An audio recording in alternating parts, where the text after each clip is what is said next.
Welcome to Learning Equinox. Today being a Friday, we bring to you food for the pocket. When I say food for the pocket, we shall be talking about money.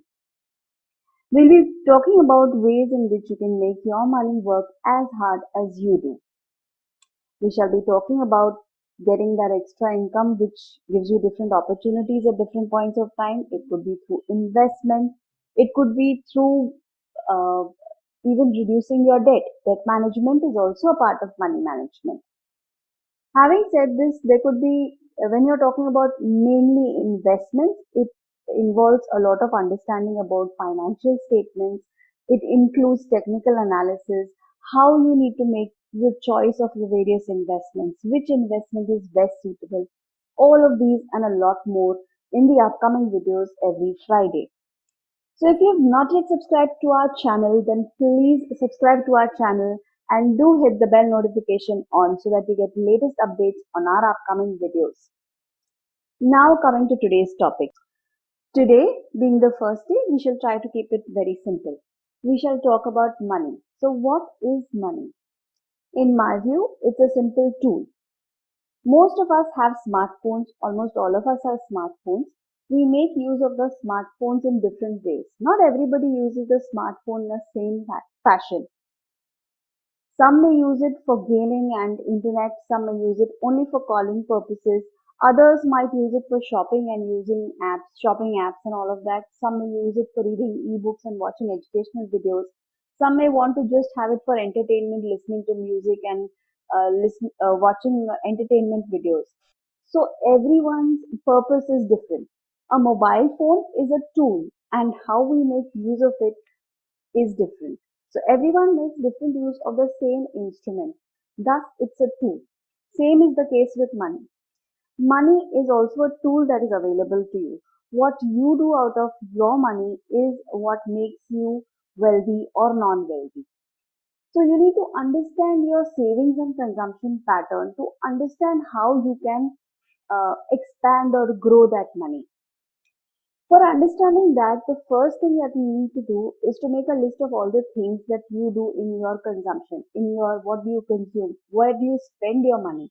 Unless you don't have a list of how you spend your money, you will not know where it came and where it went from. So this will also bring in a lot of discipline in the way you manage your money. Wealthy people do nothing different, they only do clear money management.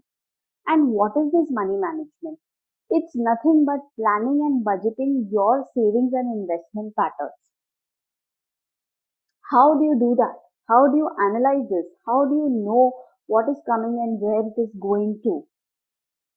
So it's through a very simple tool called as the 50-30-20 rule. What do I mean by 50-30-20 rule? Let me explain a little more. 50% of your money that you earn goes towards your needs. 30% of your money goes towards your wants. There is a very slight differentiation between needs and wants, and that's where the spillover happens. The balance 20% is for your savings. It goes towards your savings. Now let us understand each one of them. 50% is needs. When I say needs, means spending on your food, shelter, clothing. Food means your daily groceries, milk, food, groceries, all of that. Shelter means it could be a home loan. It could be an addition to the home, maybe buying of new furniture, buying of anything that you need to keep your home neat and clean. So all of that comes under home.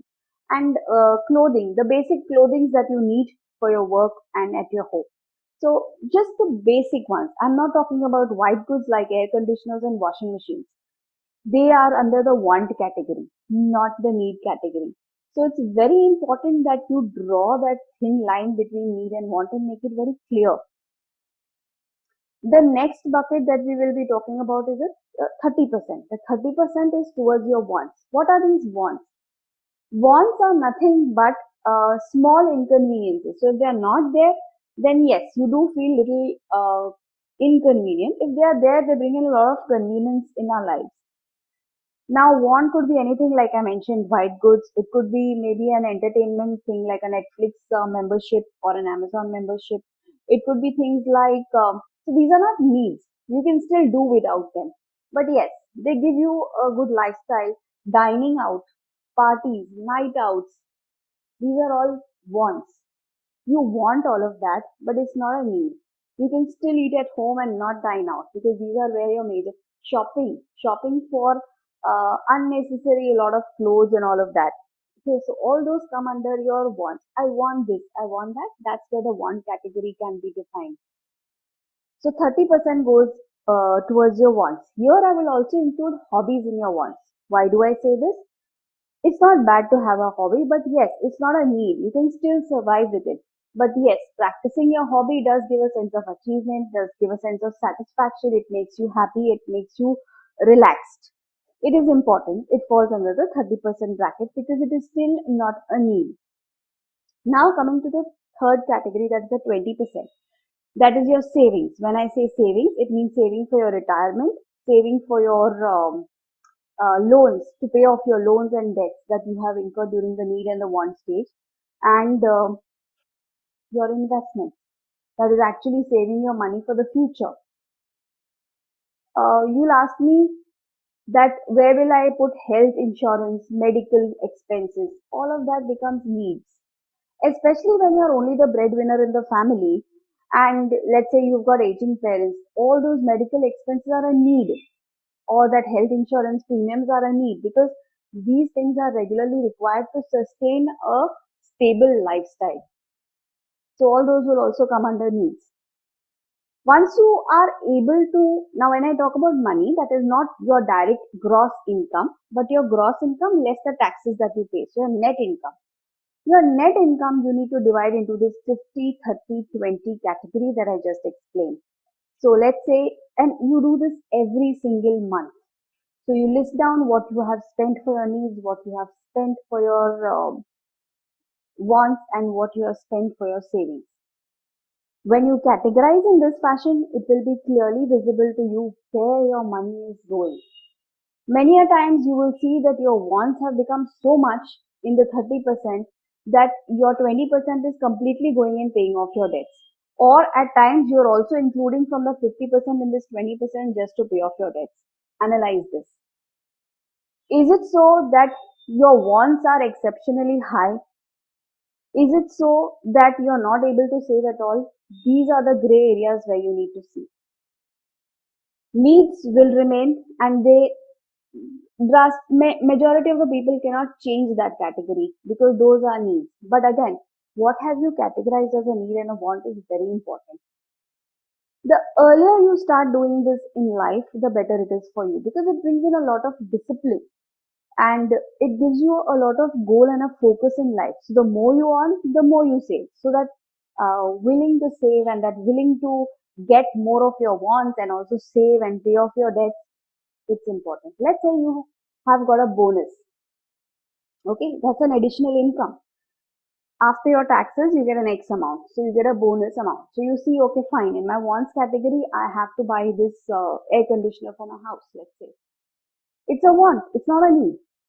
Now, for that want, you're going to take a loan to, if you want to take it on a loan. So what you're doing, you're coming out of your 20% basket also and paying off that loan.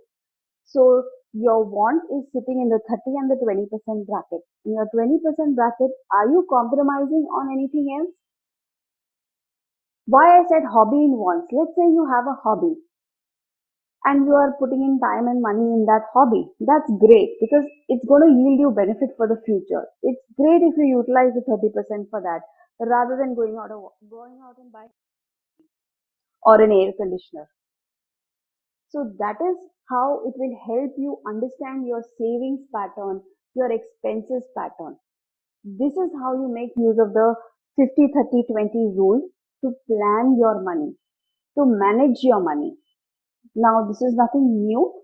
It's a very old and a well-defined concept, but it's a tool how you can help understand your savings and spending pattern, help budget your expenses, and ensure that you save a little larger. Every month, try to save a little more, a little more.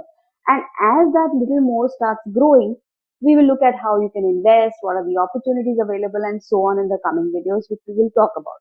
Now, there is nothing wrong in the 30% moving on to the 20% or the 20 moving to the 30 and vice versa. There is nothing wrong. There is no basket which is good or bad. It is your perspective. As I told you of the example of a mobile phone, it's your usage. It's how much you want to save, what kind of life you want to live. For example, we say to stay healthy, you must eat well and exercise regularly, right? So it's okay if you eat a chocolate once a while or indulge in that sweet, but you know that you have to work out a little extra the next day or the coming few days to work out on that extra calorie that you've built up. Same is with money. So let's say this month you have spent a little extra for some emergency or something that you really wanted to do, or something that like you've not taken your family out for a very long time and you want to take them out for dinner. So you do that. That's perfectly all right. But then make sure that you cut down on other expenses in the coming few months so that the balance is maintained. That is how you can help, this tool can help you manage your money. So avoid these spillovers, and that is how you will be able to manage your money. On this note, we come to the end of this video. Do let us know if this resonated with you in any way. Let us know in the comment section. Do give it a thumbs up if you really like this video. And if you've not subscribed yet, please subscribe to our channel to keep updated on latest videos coming up every Friday on this topic. Thank you and stay tuned.